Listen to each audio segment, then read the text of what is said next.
Can't say I'm shocked. Cannot say that I'm shocked. What I witnessed tonight from the Phillies offense. Holy fuck. Holy hell. That was bad. That was very bad. There's like no other way to put it. It was bad, bad, very bad. It's 2 games in a row where you give your starting pitcher a 2-0 lead and then they instantly cough it up like Cristopher Sanchez did in today's game. Allowed 2 home runs, very uncharacteristic from Cristopher Sanchez's standpoint. He did settle in to keep you involved in the game, but offense, there was just nothing there. There was nothing inspiring from this offense today, and that was my major fear going into the series, that they pound the Yankees in 2 of the 3 games. And realistically, if you go back to like what 3 games in a row, even to that last game against Boston, even though they did lose, they scored like 8 runs in that game. So it was like 3 straight games of at least 8+ runs, and then Sunday they only scored 2 runs, or was it 3? It was 3 runs, and then today they only scored 2 runs, can barely luster any hits, and when they do have their very slim chances, they just completely stab themselves in the foot constantly, and that Seth Johnson in the bottom of the 8th inning, that was just completely ugly.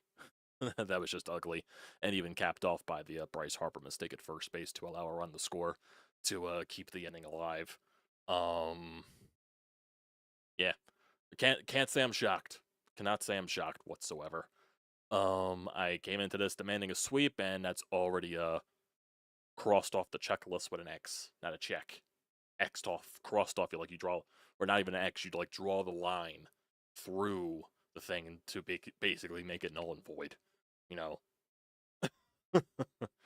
Probably should not have expected the Phillies to sweep this series with the way that this team plays, especially when you're playing 2 teams in a row like Boston and the New York Yankees. I know, granted, those teams are not the best in the world, but the principle of it being the Boston Red Sox and the New York Yankees, you play up to those 2 teams, quote unquote. You play up to those 2 teams, and once you play a very low echelon team and a very poorly ran team and a very bottom feeder type of team like the Chicago White Sox, you play down to your competition, and that's basically what exactly happened in today's game. You could definitely tell right from the get-go, Phillies go down striking out the side in the top of the 1st inning. They just could not could not muster anything.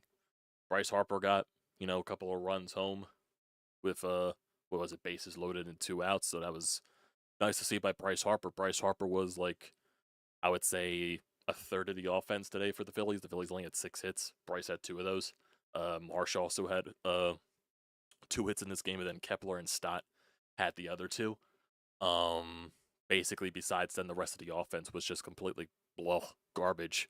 Schwarber did get on base 3 times. He had 3 walks in today's game. He went 0 for 1 in totality. Castellanos was not good. Turner was not good. JT was not good. Kemp was not good, and that's basically it. With runners in scoring position, you went 1 for 4 in those scenarios. Castellanos did have a chance after Bryce Harper's 2 RBI single to drive home 2 more runs, or at least another run, and he did it in Nick Castellanos fashion, striking out on an outside breaking pitch, which is not surprising whatsoever. He went 0 for 2 in totality with runners in scoring position in today's game. And then you go to the Cristopher Sanchez of all of it. I don't know if I compare it to what Wheeler did on Sunday in the Bronx, but today definitely was very unlike Cristopher Sanchez. He still went into the 7th inning, 6 2/3, 7 hits, 4 earned runs, 1 walk, 5 strikeouts. He had 2 mistake pitches the entire game, and that was 2 2-run shots by the White Sox. One of those was by Luis Robert, which a ball he basically poked the other way, and it barely scraped over the wall. So that was just luck on that aspect. And then the other one was hit by Montgomery, which was crushed. And go figure, that was the first extra base hit that Sanchez has allowed to a lefty all year. So go figure, it's against the fucking White Sox. And then besides that, Lazar finished off the 7th inning, and then Seth Johnson was just bad in 8th. I mean, that's nothing more that you can write on right there. So it's another loss, and that's another loss falling down into the standings. With the Mets winning last night over the Giants, giving them 7 straight wins. That put you to you were a game and a half behind the Mets coming into the night. Were you a game and a half behind them coming into the night? No, no, it'll be 2 games now. Yeah, you were a game and a half. It'll drop to 2 games after this loss, and then if the Mets do beat the San Diego Padres, because that's where they're playing this weekend, it'll drop to 2.5 games. So, Mets are going streaking, and you are just remaining your same selves as being very inconsistent and just, winning 2, losing 1, winning 1, losing 2, just, win series, lose series, lose series, win 1, lose 1, win 1, lose 1. You're just in that very constant state of 500 style baseball, and that's the very thing this team has been doing for a little bit here. It's just a fact. It's just the truth. Really not much else in terms of trade rumors right now. In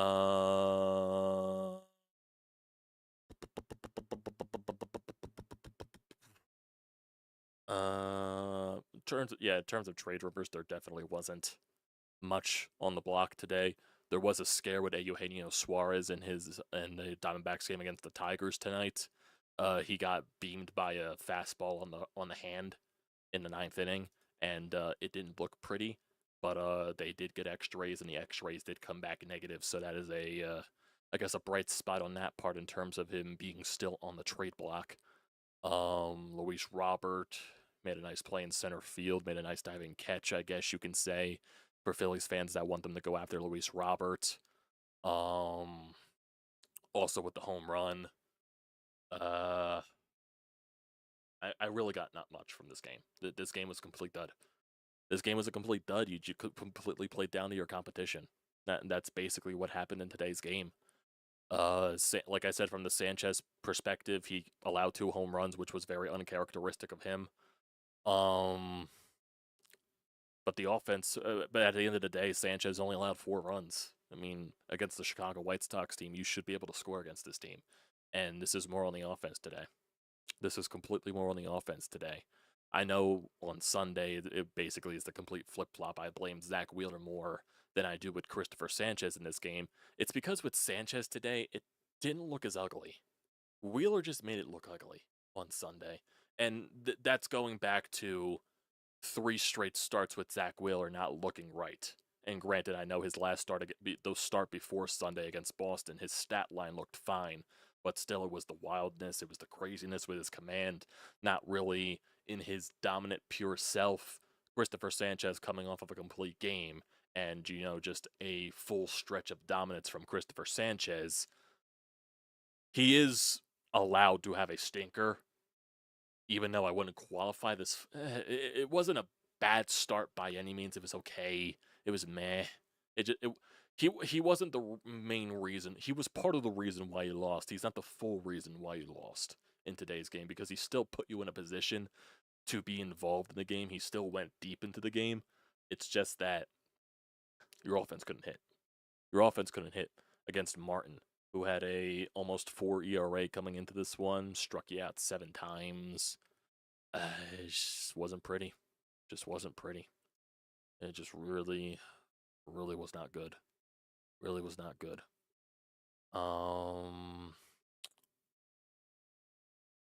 Of course, Jack Fritz tries to find like a light at the end of the tunnel, saying that it's from WIP, saying it's painful now, but sort of need the offense to make it clear they need upgrades heading into the deadline and tonight and yesterday. I'm sure it helped.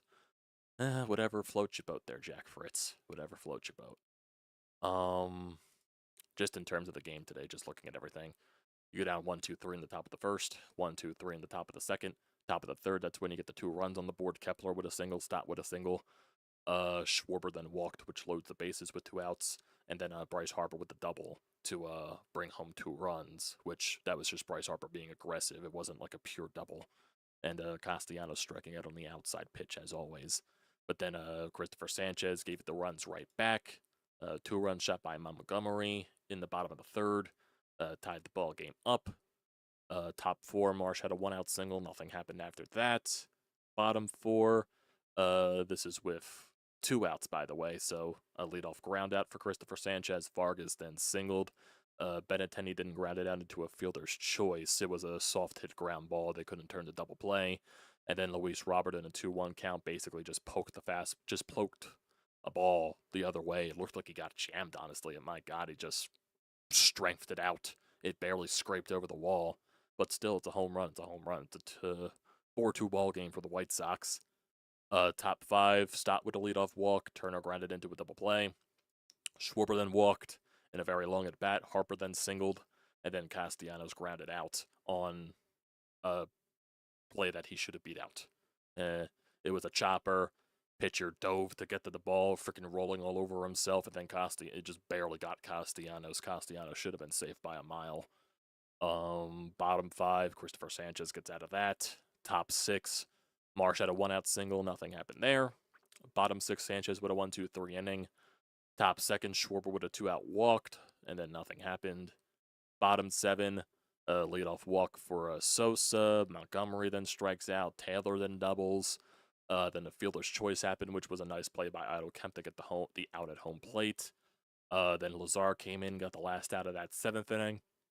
Top eight, you went down 1-2-3, and then the whole Seth Johnson debacle happened in the bottom of the 8th inning where he allowed 2 runs. Then top 9, you go down 1-2-3 with 2 strikeouts there. It's just dud of a game. I mean, there's no other way to describe it. Your offense was just that putrid. Offense was just that bad. It was just that bad. It was complete garbage. Garbaggio, as the people may call it. It's very bad. Very bad. Offense was just bad. Offense was just bad. That's really just it. And there was also like sad news during the game that Ryan Sandberg passed away from cancer, so that definitely sucks. Former Phillies manager, Cubs Hall of Famer, all that stuff. That was definitely sad news to read during that. And of course, Nick Castellanos almost did a home run, like as the Phillies were doing like their little memorial on the broadcast to Sandberg. So I was just like, holy fucking shit. Holy fucking shit, that would have been crazy timing from a Nick Castellanos home run. But it wasn't meant to be. It wasn't meant to be. I mean, there's nothing else really to talk about at that point. This game just was bad. It was bad. I really can't. And then also in terms of like trade deadline stuff, thank you Don Vito for bringing that up because I almost forgot about that from earlier today. So there's obviously one pitcher that is now off the trading block because Emmanuel Clase from the Guardians is now caught up in the whole sports betting shit that one of the other Guardians pitchers that was caught up in it. So now Clase, I think, is suspended through, or he's on unpaid leave until the end of August or something like that. So he's automatically off the trade block. So now that makes any other, closer type of pitcher, bullpen reliever on the market even more expensive. So that freaking annoys me. This team, man. This team, man. What else was there? What else was there? Obviously the news that also came out earlier today, I think it was this morning or something like that. It was from a Jeff Passan article on ESPN with the whole going back to when Rob Manfred met with the Phillies clubhouse, talking about when Rob Manfred's basically, I guess, going around Major League Baseball clubhouses trying to talk to teams and get their thoughts and opinions on the possibility of a salary cap. Then some of the stuff that came out today in that Jeff Passan article on ESPN.com, talking about the heated exchange between Bryce Harper and Rob Manfred. Bryce Harper basically saying, get the fuck out of my clubhouse and all that crap. A little bit of a heated argument back and forth with Rob Manfred and Bryce Harper. It did end up in a handshake or something like that. There was also a couple of Nick Castellanos quotes in there as well. It was just one of those things where it was sparking up things, Phillies fans reading it all up. I could care less, honestly, at the end of the fucking day. Honestly, I just found it funny. Because I know there's probably a lot of people in Major League Baseball, specifically the players, that don't like Rob Manfred. Rob Manfred's a terrible commissioner of baseball. That definitely would make sense. And all this freaking stuff with Manfred going to all these clubhouses and all that crap, what the CBA ends in like after next season or something like that, there's most likely going to be another lockout. Like, let's just be honest right here. There is most likely 100% going to be another lockout. It's just completely obvious at this point when you're talking about salary caps and all that stuff, when they're talking about competitive balancing and all that crap, where they want, it's basically the owners just like, hey, we're tired of all these teams like the Dodgers and all that stuff. We're tired of them spending so much money and making it look bad on us because we're not spending money. So let's put a salary cap in there so everybody is limited. In the technical sense, it's just you have a soft cap. You do have a soft cap with a luxury tax. That really is what it is. You just don't have a floor. Baseball doesn't force teams to spend money. They do technically have a salary cap with the luxury tax. You have all those taxes. You have all those thresholds. They just created a threshold this year for the Steve Cohen, the Mets owner, because of him spending all that money in the offseason on Juan Soto. So you do have a cap. You have a very soft cap. You just don't have a floor. And of course, things just to benefit the owners and all that crap. Whatever. Rob Manfred and people are trying to conspirize now that, oh, the Phillies did all that crap to Rob Manfred. Is Rob Manfred going to do everything to screw the Phillies over? No. No. Don't buy all that crap at all. Don't buy all that crap at all. Now, it definitely would have been very, very coincidental if, like, Eugenio Suarez did break his hand on that hit by pitch, and he would have been taken off the trade block. Now people were trying to connect that with the Emmanuel Clase being with the whole gambling crap and all that stuff. We haven't really heard much on the Clase rumors for weeks, and this is probably the reason why, because everybody knew this was happening. So that's probably why all those talks went quiet. Obviously, there's still some talks I believe about Duran, like Johan Duran and the Phillies being very involved with him. I definitely think there are some tweets out there. Let me go find them. Let me go scroll back through the archive and all that stuff just to talk about the tweets. Let's see. So the Class A shit happened. Yeah, let's see. Phillies and Twins have had dialogue regarding star closer Johan Duran. Prices as high as expected. Word is the Twins want Andrew Painter as a starting point with the Guardians closer Emmanuel Clase off the table due to a betting investigation. Duran is looking like the Phillies' best option. And of course, those rumors are spreading about right there. Obviously, there's going to be Phillies fans that don't want to trade Andrew Painter for a closer and all that crap. I mean, I don't know. I would love a Johan Duran. Do I want to trade Andrew Painter? Because at this fucking point, I know people are going to be very protective of Andrew Painter. Well, Don Vita, they can't bring back Gregory Soto. He got traded to the Mets. They can't bring back Soto. And I doubt they're interested in bringing back Soto. Look, people are probably not going to agree with my philosophy because there's a lot of Phillies fans out there that protect the prospects. At this point, why the fuck not? Why the fuck not? I mean, what worse is there? Because if you go full balls out at the trade deadline, people are going to be pissed that you traded so many prospects. If you don't do much at the trade deadline, people are going to be pissed off that you didn't do anything at the trade deadline. You're in a lose-lose situation right here. Then when you had the John Middleton comments about, all the shit about Ruben Amaro Jr., bringing in all these all-stars, trading in for all these players, trading away all the prospects, and then all those trades didn't end up resulting in World Series championships, and trying to use that as an excuse of maybe why the Phillies shouldn't go all in gangbusters at the trade deadlines, trading away prospects and all that crap, which is a very bullshit excuse. It's a terrible look for John Middleton. At this point, I'm in the mindset, when do any Phillies prospects that get called up turn into superstars? When do they? When was the last time a Phillies prospect turned into a superstar? Let's be honest here. What was it, Ryan Howard? Ryan Howard, Chase Utley, Jimmy Rollins. Were those the last guys that came up and became superstars? Cole Hamels, maybe. Hamels wasn't a superstar. He was a good player. That was basically it.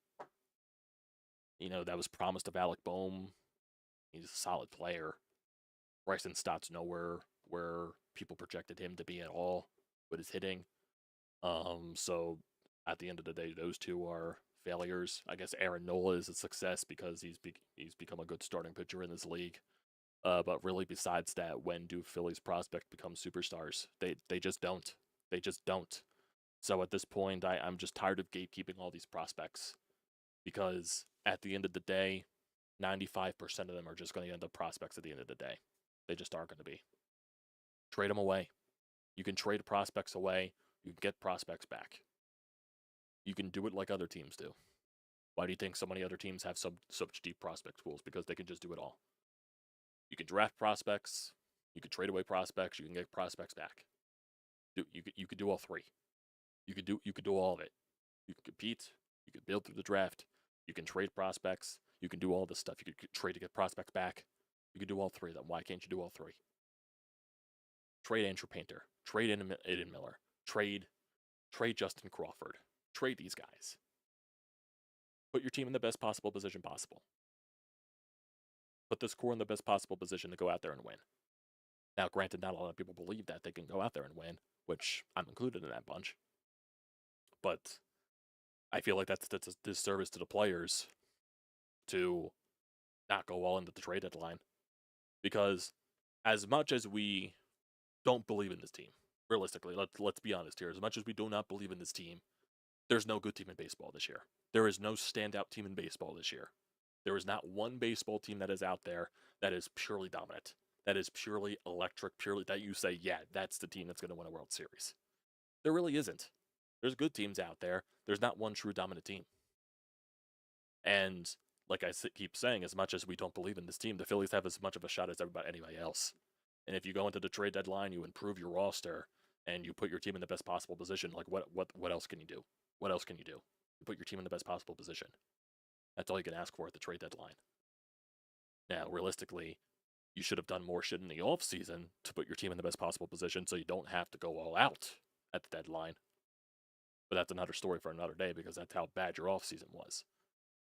But that's just how my mindset is right now. I don't care about these prospects. Trade McGable, trade Andrew Painter, trade Aiden Miller, trade Justin Crawford. Do all that stuff. You're not gonna fire sale everything. That's just not realistic. It is not realistic with all the contracts that you have. It's just not. You can't fire sell this, you can't fire sell that. You can't. You just can't. But the best thing you could do, go all out. Go all out. Put your balls on the table. Go all out. That's the best thing you can do. And then worry about the prospects later. Rebuild your prospects back up for the draft. Make trades in the offseason that get some prospects back in return. I mean, am I wrong? Am I wrong? You know? Am I wrong? Am I wrong? So.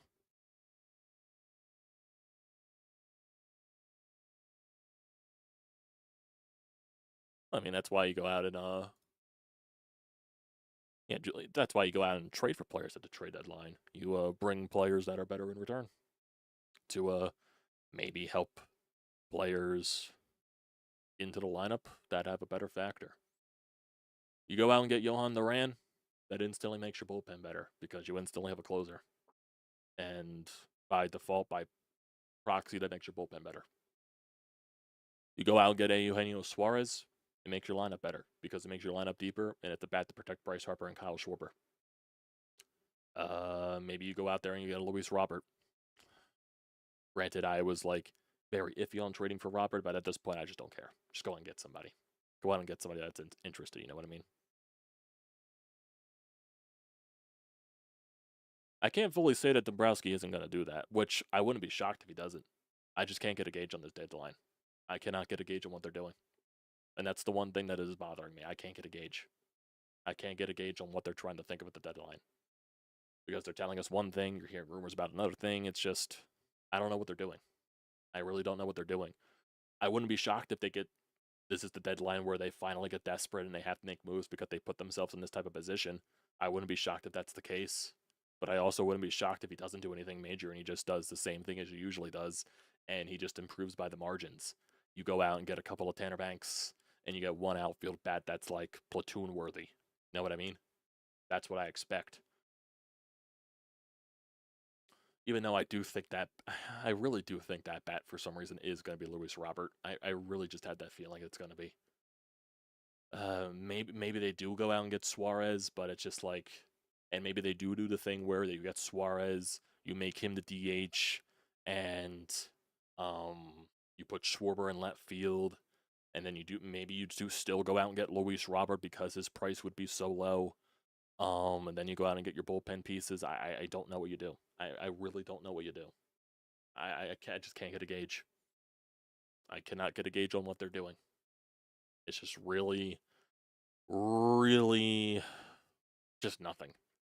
And I feel like that's the way the Phillies have been operating when they really don't let things get out of there, and they probably leak things that they want you to hear, and then they do something completely different, which is probably what they're doing when you're hearing of all the rumors about them with Suarez and Duran and all that crap.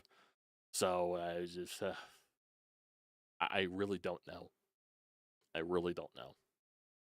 I cannot give you guys an answer. I wish I had an answer, but I don't have an answer. You got 2 days until the trade deadline after tonight. I mean, you got to do something. All right, not 2 days. You got 3 days until the deadline after tonight. 3 days. No, 3 days. 3 days. 3 days. I'm just like completely scrambled from tonight's game. That's the way I'm at right now. Let's see who is up there. Let's see what else is there.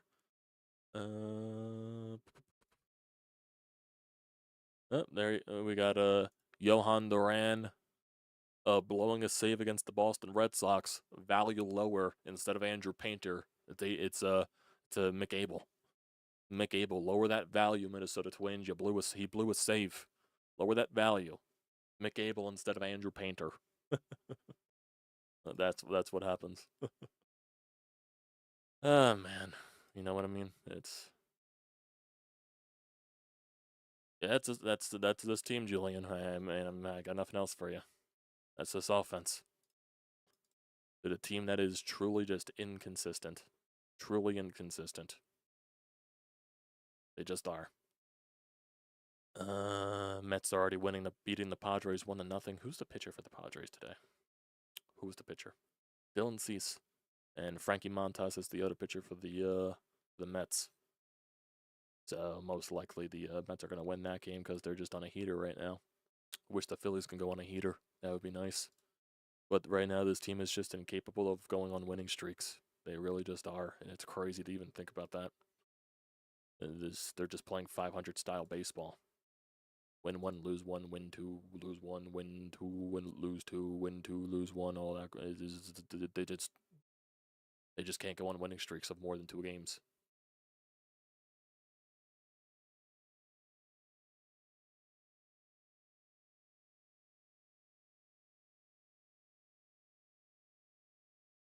Yeah. Don't know what to tell you guys. Don't know what to tell you guys. Yeah, I know changes should have been made after the Arizona series. I know. It's a moot point at this point. It's really no point of harping on that anymore. They didn't make the changes. They did not make the changes. They put themselves in this predicament. What else can you say? I mean, Dylan, we're also talking about a team that got swept by the Pittsburgh Pirates in Pittsburgh, and they're still in a playoff spot. That's how bad baseball is. And also, the Mets got swept by the Pirates. The Tigers got swept by the Pirates. A lot of teams getting swept by the Pirates in Pittsburgh for some reason. What else? And you're now 3 games up in the second wild card spot. I mean, just look at some of these teams that are chasing. The Reds, they're hot. The Reds, they're a game and a half out. They're 5 games above 500. They might do something at the deadline. The Giants, they're falling out of it. The Cardinals, they're falling out of it. The Diamondbacks, they're falling out of it. The Marlins are playing hot baseball right now, but I still do think it's a flash in the pan. Realistically, you're most likely going to make the playoffs. As bad as we feel, they're most likely going to make the playoffs. They just are. But if the starting pitching does continue to leak oil, then there's some questions there. There definitely is.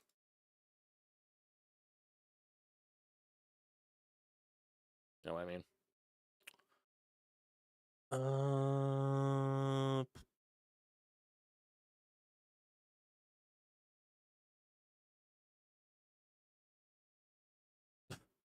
Swept by the Pirates and the White Sox, and that's worthy of a trophy. Is any other team got swept by the White Sox? I want to see what the White Sox schedule is. I want to see who the White Sox have played, or like any other teams in our that have played the White Sox or something like that. So the White Sox swept the Pirates out of the All-Star break. They won a series against Tampa. They just lost a series to the Cubs. Look at their first half schedule. Did they play the Mets at all? Did they play the Mets at all?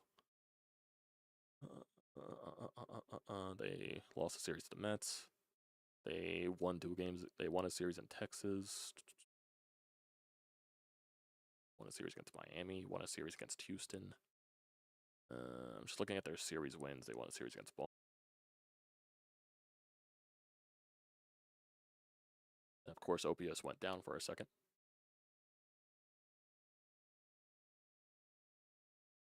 Good. Good. Yep, we're good. Trying to see. OPS went down for a second. Trying to look at more. Whatever. No, I don't think they've had a sweep this year. I don't think so. And that probably makes sense because of the White Sox. That probably makes sense. I don't even know why I'm looking at the White Sox fucking schedule at this point. That's how I am on this team. Ugh. And I really don't know. Have we heard anything from press conferences or anything like that from Rob Thompson or something like that? Even though Rob's not going to give much. What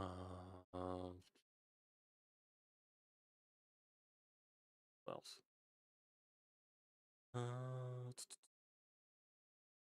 No, I don't see anything from Rob Thompson or any other Phillies in this game. I'm sure they're just going to say the same shit. So, not really shocked. I really just want to see this. If we look at tomorrow's game. Tomorrow's Jesus Luzardo against Jonathan Cannon. Right-hander coming off of 4 1/3 against Tampa Bay, allowed 5 earned runs with 9 strikeouts. He also had 7 innings of 1 earned run ball against the fucking Pirates. Let's see what his numbers are. Not good. He's not good, to say the least.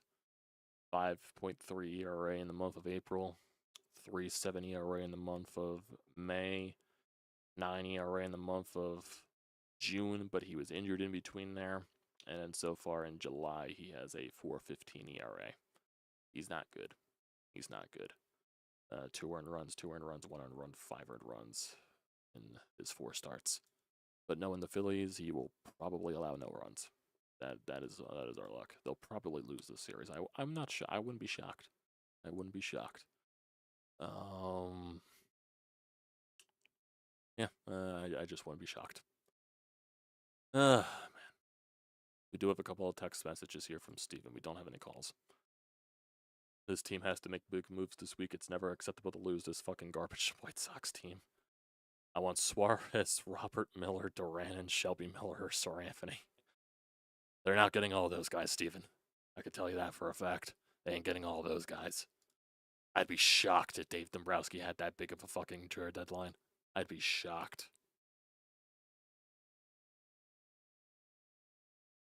Like if Dave Dombrowski had like a 2021 Atlanta Braves type offseason where he just completely reshaped the outfield and made that team into a better World Series contender, I'd be ecstatic. But I don't think Dave's doing that. He might make a big trade for once this offseason, which I'm still not guaranteeing, because he's desperate. He really is desperate this year. He has to be because of the fucking terrible offseason that he had. I don't know. I'm just trying to think with the Suarez stuff. And someone brought up the idea of Alec Bohm possibly being traded. And that goes back to Bohm with the trade talks in the offseason. And there's rumors that the Diamondbacks want a major league player in return for Suarez. Could Alec Bohm be that guy that they trade? Could it be? I know there was talks with the Yankees and all that stuff that they stopped when it came to a major league roster player going back to the Diamondbacks. Would the Phillies be willing to trade Alec Bohm for Suarez. Maybe. That definitely would be a change of, like, a shakeup there. But still, the outfield would still be the outfield. Do they still go after Luis Robert if they get, Eugenio Suarez? If that's I don't know. Guys, I don't got an answer for you. I just don't. I don't have an answer. I don't have an answer because I don't know what they're going to do. That's what bothers me. I just don't know what they're going to do. I really don't know what they're going to do. So, crazy times we live in, boys. Just crazy times where you can win 2 series against Boston and the Yankees, and then you lose a very dud of a game to the fucking White Sox. So, that's where we're at. But I'm not shocked because it's the fucking Phillies. I'm really not shocked. So tomorrow, 7:40 once again, Luzardo on the mound. Is he going to blow up once again? I wouldn't be shocked. Then Wednesday afternoon, it's Taijuan Walker on the mound. And then you have the day off for the trade deadline. Whoa, boy. So, fun times, boys. Fun times, boys. Can never get a consistent, enjoyable post-game stream. Really haven't been able to do that lately. Really have not been able to do that lately. Enjoy a stream. Steven asks if I'm watching SummerSlam on Saturday.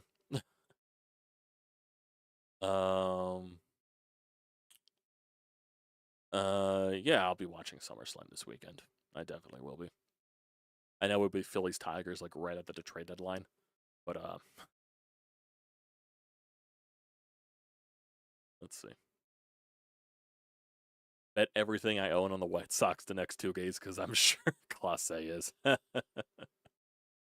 It's funny too because people have been trying to point out that like, oh, look, conspiracy theories because players are trying to influence the betting lines and all that stuff. Clase, is he purposely like spiking pitches into the dirt so there's like a specific stack that can go on for a sports book or something like that? Is he purposely allowing runs or something like that for a specific payment to go out or something like that? Like, people are trying to do that. Like, they've been posted videos about Clase and spiking balls into the dirt and like specific outings for Clase and all that crap. That's funny. That is very funny. Here's something. This is from John Clark, quoting Michael Barkan from postgame. The Phillies are just 24-24 over the last 2 months since the start of June, as Michael Barkan points out. The Phillies were a .500 baseball team in the second half of last season, heading into the playoffs. Are you worried this is happening again? That is besides the point there, Mr. John Clark. That is completely besides the point. Hey. Ay. Completely besides the fucking point. Jesus. This damn team, boys. Man. They should have never allowed individual stats for players to be able to be bet on. Sponsored by DraftKings. That would be very funny if I had a DraftKings sponsorship. That would have been a very funny tie-in to all that crap. And speaking of forcing bets and trying to skew the betting lines, use the code blah blah blah DraftKings for something. I don't know. Code at DraftKings for a free fucking high five.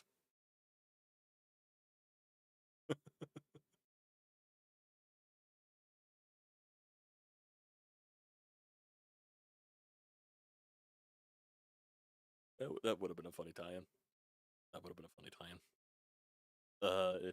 If you guys are wondering when Brodes is going to do his recap, because he has texted me in the process of this, because I asked him if he was potting tonight. He said he was at a men's league game tonight and he just got off the ice. So, not sure if he's doing it tonight or not. So Brodes said the same thing last week when he was at a men's leagues game. He said, I might just push it to tomorrow morning, and then he texted me at midnight, I'm posting a pod. I'm like, dude.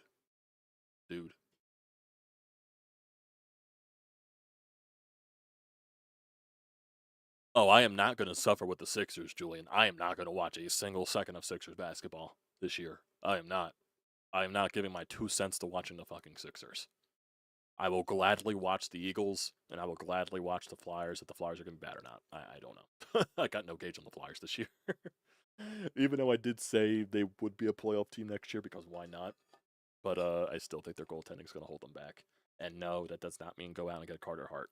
That does not mean go out and get Carter Hart. I don't care that he was acquitted. I don't care that he was acquitted. It is a headache that I don't need this team having. And that's going out and getting Carter Hart. Not guilty does not necessarily mean innocent. Might as well just stay on and talk with you guys throughout now. Just got what? We can really talk about anything we want here, boys. I know this is a Philly centric recap, but at this rate, I got nothing else because I don't know when Brodes is posting, if he is posting tonight, and when I go to bed, I'm just gonna finish Monday Night Raw because I'm probably like on the final like 2 matches or something like that, or even the final match. I have no idea. I think Raw's over at this point. So, and Joel and all this whining podcast ball or 8-ball might be better. Man. I kind of feel bad.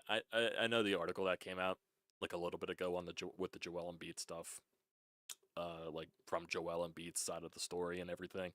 I feel bad for him, but that article just kind of makes me feel like it's time to end the relationship with Joel Embiid. It really just is, and that's not a knock on Joel. I just think that's where this relationship is going to, where you just need to separate it. You just do for both parties. You just do.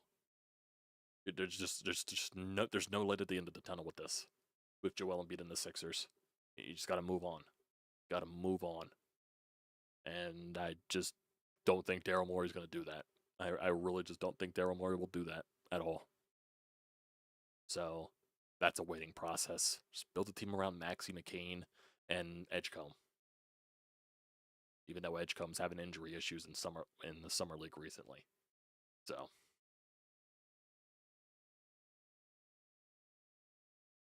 that's true. Those are fair points. Those are definitely fair points, Julian. 100% are fair points. 100% fair points. I mean, I don't blame people for hating Joel Embiid. I really don't. I'll blame people that defend him. I don't. I see both sides of the story. I really do. So it's, you're just in a rock and a hard place at that point with the Sixers. It really just is. Like I said, it's just a relationship that needs to end. And until that relationship that ends, which probably won't be for a little bit, unless they do find a way to trade him, at this point, it'd be addition by subtraction. Just doesn't matter what the return you get for Embiid. Just get him off the team. Just get him off the team. Get him off the roster. Get him out of the city. Best for both parties. It just that would be the fact. I understand Joel Embiid likes being here. He likes the city. This is where he raises his family and all that stuff. It's just better for both sides to end the relationship. And the Paul George signing was going to be a disaster once you put pen to paper. That's just a fact. Like, everybody and their mother could have predicted that Paul George was not going to work out, and it was going to be an injury-riddled nightmare with him. It really just was. People tried to buy themselves into the Paul George signing. I just couldn't. I just saw the writing on the wall. You're signing a mid-30s guy that has injury issues to that type of contract. It's going to end poorly. It really just is. Freaking the LA Clippers are still paying Oklahoma City for trading for Paul George. They're still helping them out there with the draft picks. And they still have draft picks that they haven't used yet. Crazy.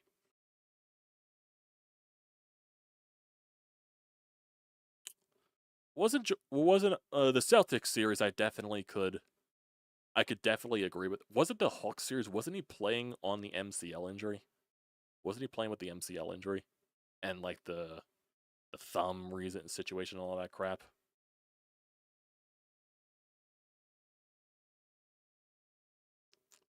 I don't know why they gave him the extension. I really don't. I really don't know why they gave him the extension. I couldn't tell you why they gave him the extension. Like that series choked to the Boston Celtics. That's when really everything. It's honest to God, it's really comparable to the Phillies with those playoff series. But the Sixers did it like fucking twice, like multiple times in the second round. with their choke against the Atlanta Hawks, a team that they should have fucking destroyed. And when being up 3-2 in the fourth quarter of Game 6 against the Boston Celtics, and you couldn't make a fucking shot to save your life. D'Anthony Melton had so many wide open threes, he couldn't fucking hit them. It's crazy. Yeah, I think the Hawks series, he was dealing with the MCL injury. I think that was the case there with the Hawks. I know there was one playoff, I think it was the Toronto-Miami series where Embiid was playing with once again, the orbital bone situation and no thumbs. I think there was situations there. And again, I got a couple of texts from Steven as we're going in here as well. The Sixers are a top 5 worst organizations in sports currently. I can't blame you for thinking about that, which honestly probably is realistic. Non-Phillies question: have you ever seen Dan Sileo or SEATGEEK Sports? I know of them. I don't watch them personally.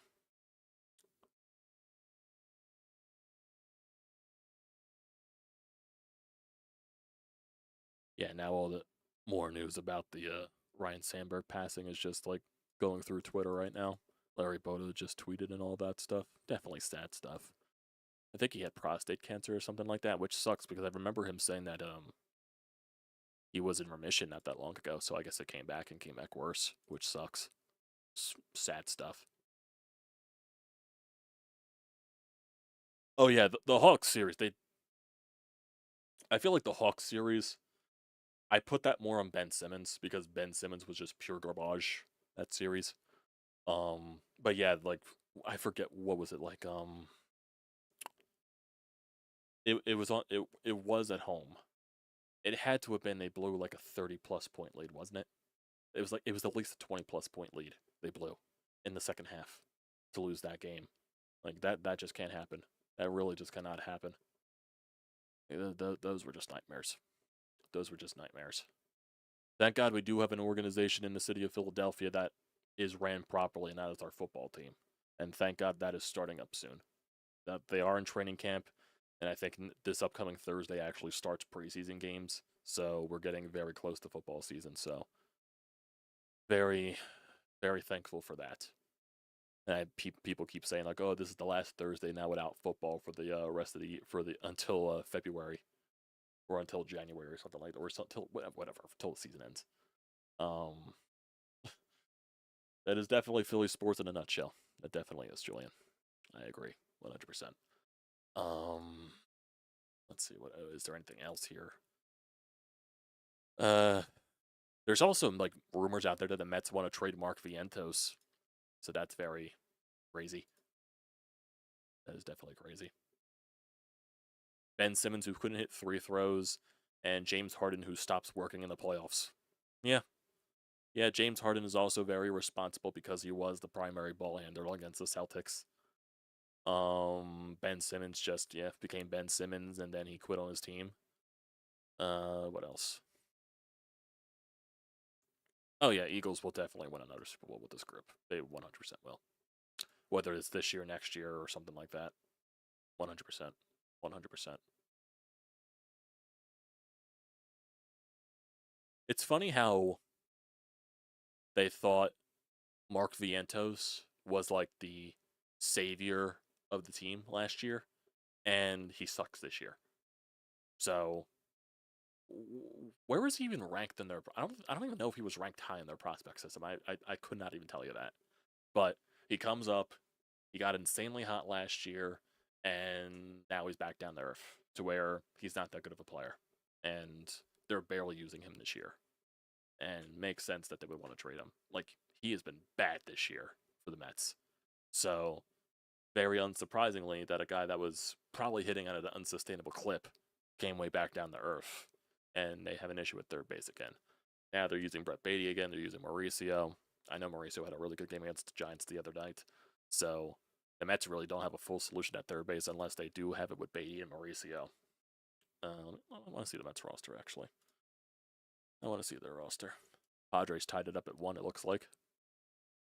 He's DHing tonight, Vientos. He's batting .229 with a .282 on base and a .360 slug. Yeah, he's not been playing good. And that's not to say that Brett Beatty has been good either. He's batting 235 with a 291 on base and a 418 slug. So he has not been good either. I really don't think they have a consistent use at third base. I really don't think they do. What's Mauricio's numbers on the year? Because I know he had a good game on Sunday. Mauricio. He's batting 252 after Sunday with 320 on base and a 441 slug. So right now, he probably is their full-time use at third base. He's a switch hitter. But are his numbers better against lefties or something like that? Could that be the reason? Let's see, Ronnie Mauricio. What are his numbers? How old is he? He's only 24 years old, so he's still very young. Let me look at his splits. Can I look at his career splits, actually, against lefties and righties? No, he actually sucks against lefties. He mashes right-handed pitching. And granted, it's in very small sample sizes. 52 games against righties, 35 games against lefties, and 52 games against righties. He's batting 302, 366 on base, and a 489 slug with an 855 OPS. Against lefties, he's batting 151, 195 on base percentage, 219 slug, 414. OPS. 6 home runs against right. Is this his full year? Is this his career? This is his career. He doesn't have that many home runs in his career. For some reason, I thought it was up longer, but I knew he was down in AAA last year, I think. Yeah, he's got 6 home runs against righties, 1 home run against lefties, so it's very small sample size, but I think Mauricio is the guy that the Mets are more, like, in on. And same thing with Beatty and Vientos, which probably makes sense why they want to trade him. Probably makes sense why.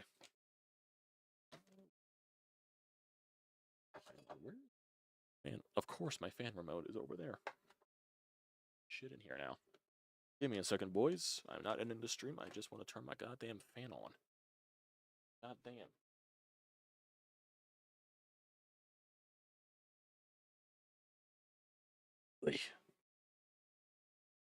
So if you hear that noise in the background, then that's what it is. That's what it is. Phillies' third wildcard spot if they make it. Be shocked. But then I also wouldn't be shocked if the Mets come back down to earth too. Again. And somehow the Phillies do. But I'm not guaranteeing shit, honest to God. Not guaranteeing shit. Standings. Wild card again. 3 games up in the wild card. 3 games ahead of the Padres. Do we have the tiebreaker against the Padres? I don't know. I really don't know. Because we won the series in Philadelphia. And then we lost the series in San Diego. Did we get swept in San Diego? I don't remember. I don't think we did. I think we lost the series. I could be wrong. Be very wrong. No, we won the series. We won that final game. And then we won the series at home against the Padres. So it's 3-3. So I don't know how the tiebreaker would work. I don't know how the tiebreaker would work. How does the tiebreaker work, honest to God? How do MLB tiebreakers work? MLB uses a series of tiebreakers based on mathematical calculations to determine playoff seeding and wildcard record.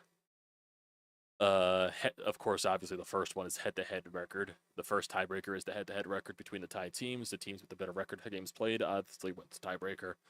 Then it's intra-division record. If a head-to-head records are tied, the next tiebreaker is record within the tied team's own division. The team with the better intra-division record wins. So I'm assuming that means the Padres record against the East and the Phillies record against the West. I guess that's what it is. They don't do game 163 anymore, Franco. That doesn't exist anymore. That used to be the other thing, but I don't think that's a thing anymore. Then interdivision record. If teams are still tied after the intra-division record, the next tiebreaker is the record against teams within their league but outside of their division.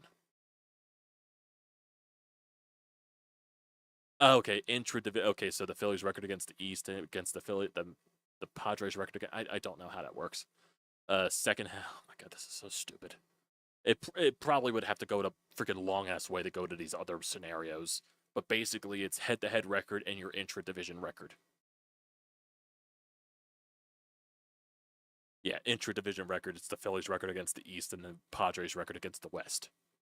So what's the Padres record against the West and the Phillies record against the East? I'm sure they're probably close. First division, here we go. Phillies record against the East, 16-12. Padres record against the West, 16-9. 14-12. 14-12. So it's Phillies are 2 games better than them. There's your tiebreaker. There's your tiebreaker. Phillies are actually 17-9 against the West, and the Padres are 16-9 against the East. These two teams are so fucking similar. It's actually very funny. It is very funny. Phillies are 12-17 against left-handed pitching. 12-17. What else? What else?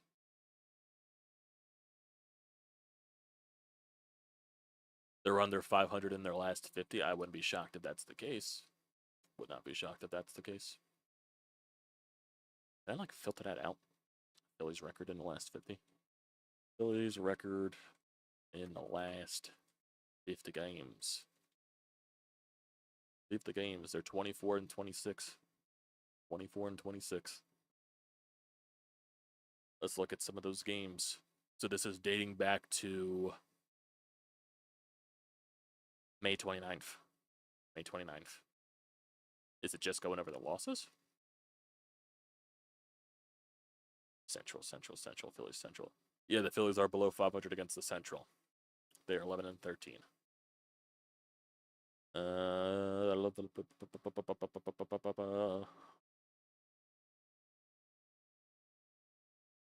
Okay, so this is their record against. We get swept by the Brewers, didn't we? I think we did get swept by the Brewers.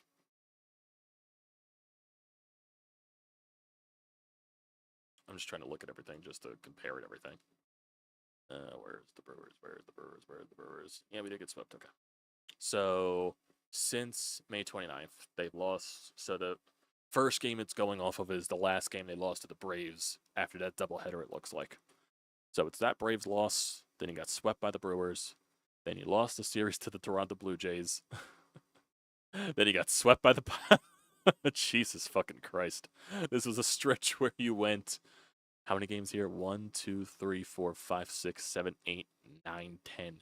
You were 1-9 in that stretch right there. Holy shit. Yeah, you lost that one game to the Braves. You got swept by Milwaukee. You lost the series to the Brewers, and you got swept by Pittsburgh. Then you came back home, and then you won the series against Chicago. You swept Toronto.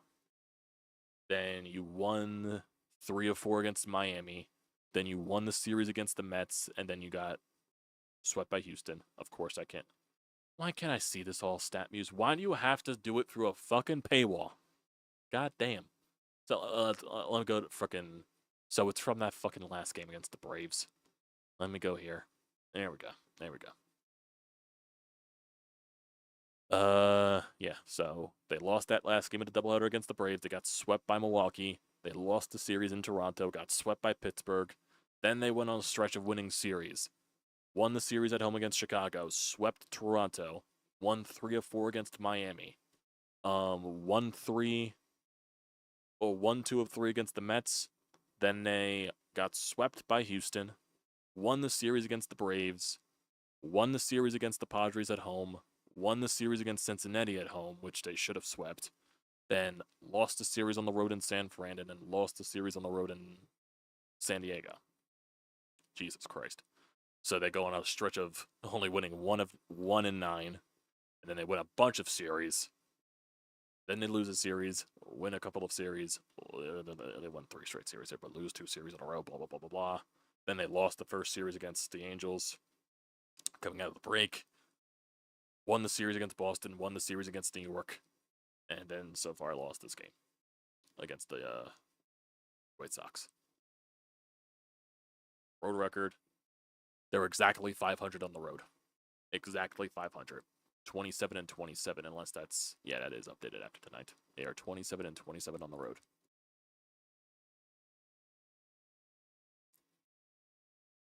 They're not as dog shit as past years, but they're dog shit.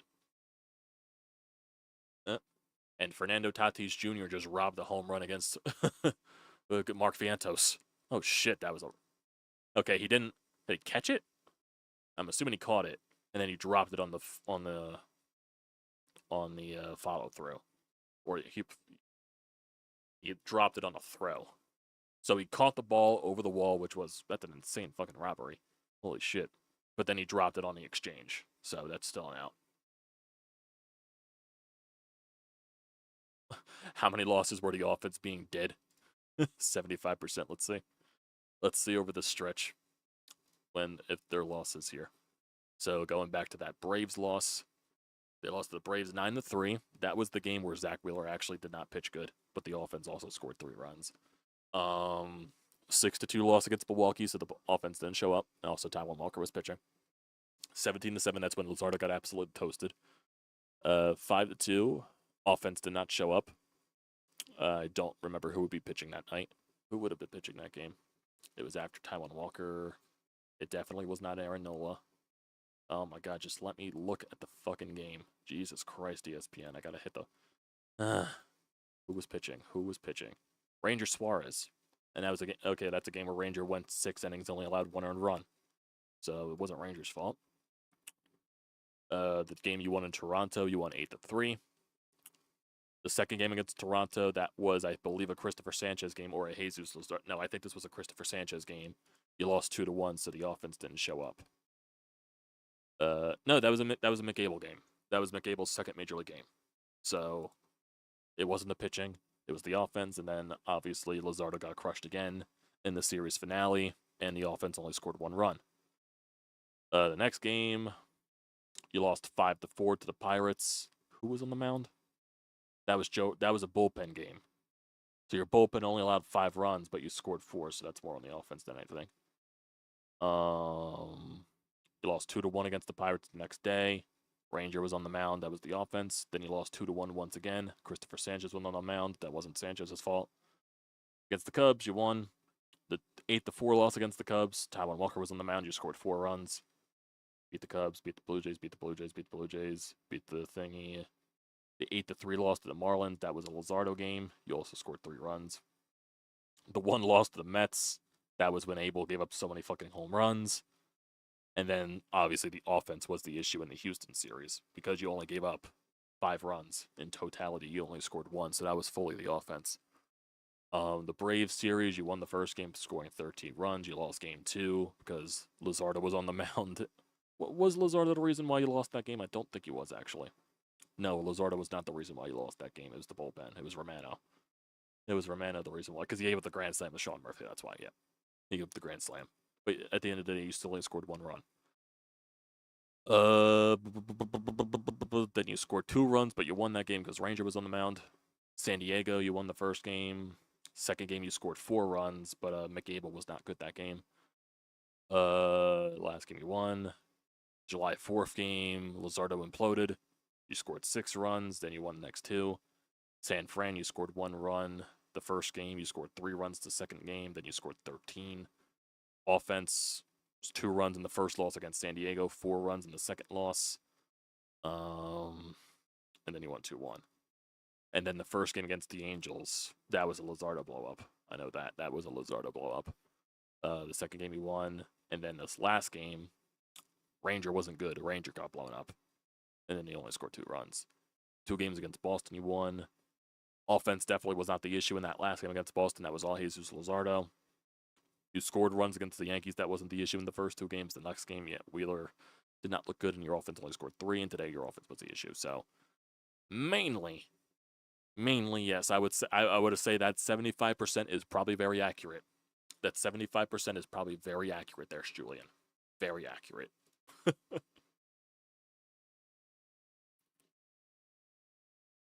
Probably very accurate. Let's see. The trade is official with the Danny Jansen going to the Brewers. So that's something. Oh, yeah. Seriously, it's just what this team is. They go hot for 3 games, they go cold for 3-4 games. They get hot 3-4 games, they go cold. It's just what this team is. They're playing 500 baseball. They just can't go on an extensive stretch of winning. They just can't. They're very allergic to it.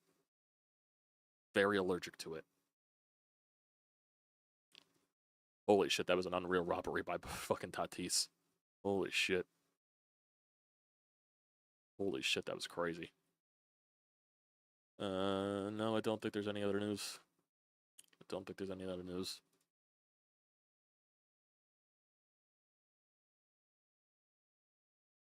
Yeah. This team, boys. This team drives me insane. They just do. I don't want to go to like the For You section of Twitter because I don't want to get spoiled for the rest of Raw. But I could definitely predict what happens. Fucking Braun Breaker probably comes out during that match with Jey Uso and Bronson Reed, most likely. Most likely. Most likely, and he probably spears the living hell out of Jey Uso.